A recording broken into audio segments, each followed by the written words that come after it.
Hi, my name is Daniel Perlman with the Earth Science Club here at Cal State Dominguez Hills, talking a little bit our California native garden that we planted this last semester. And we would like to take this opportunity to thank Southern California Edison for their grant.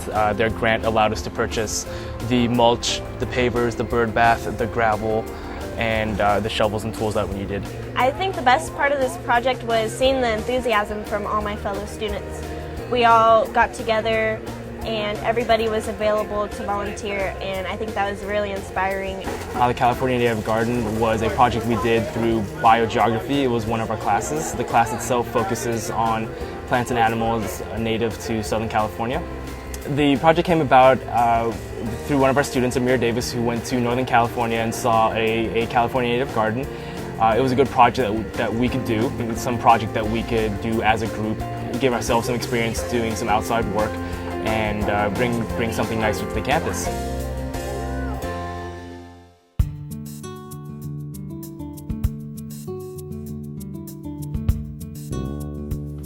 And well, what makes water move fast? What is it about the landscape? Right, so that's gradient.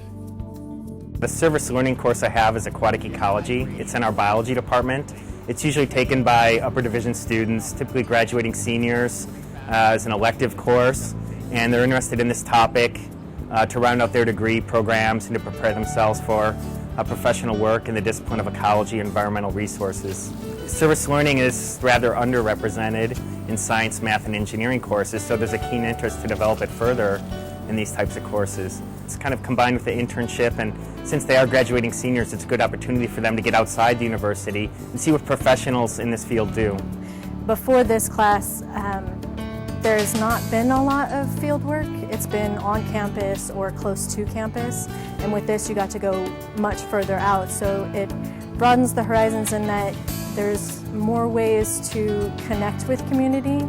I thought that it was really neat. It's allowed me to do a lot of things that I hadn't done before. It's given me a new outlook on kind of what I want to do for my career. I had a good idea before, but this has definitely cleared it up, and I've gotten to do some really neat things.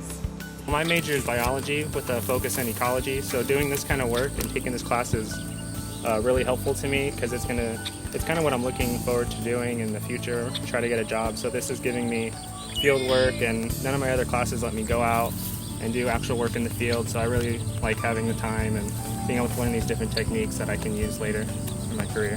What's great about service learning is that it lets the students take what they learn in the classroom and apply it to something, and that's for them where the sparks really fly, because they don't get to do that in a standard class, I see. So when they see the application of it, they start to understand a little better. Oh, that's why we talked about this topic. And so it brings everything together, and I see that's really satisfying for everybody. I would say if they want hands-on experience, this is the perfect class.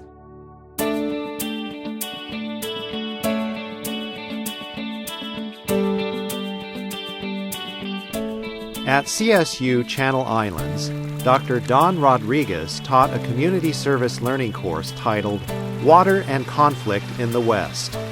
Students integrated their research on water quality to coincide with activities on watershed management, restoration, and environmental education for the community. In addition to collecting, analyzing, and interpreting water quality data, the CSU students also mentored middle school students. The result of this collaboration involved the Channel Islands group working with local 7th and 8th graders in facilitating a water symposium aimed at the middle school audience.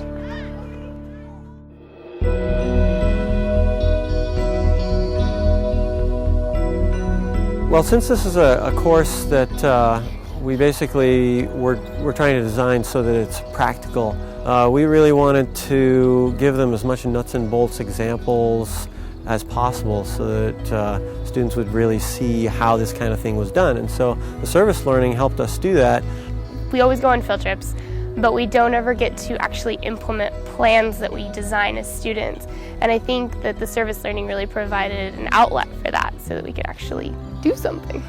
we had students design and install an erosion control project, and that's serving our local community here. It makes you see how close geology is affecting the community. So if we didn't have erosion control, we would have contaminated water. And so there's a huge need for basically people that can take care of these kinds of problems. It is an extra dimension when you can begin to see yourself applying the things that you're learning in geology to something that you might even do as a career or for a part of your career. So if we didn't have grants like what the service learning is providing for us, we wouldn't be able to do most of the stuff that we do. So we wouldn't be able to put in these wattles and the silt fence for this erosion control. Students really like the idea that they're doing something that's practical and applied and that it'll serve some function. It's exciting and it's a new way of thinking about teaching, and so I'm getting interested.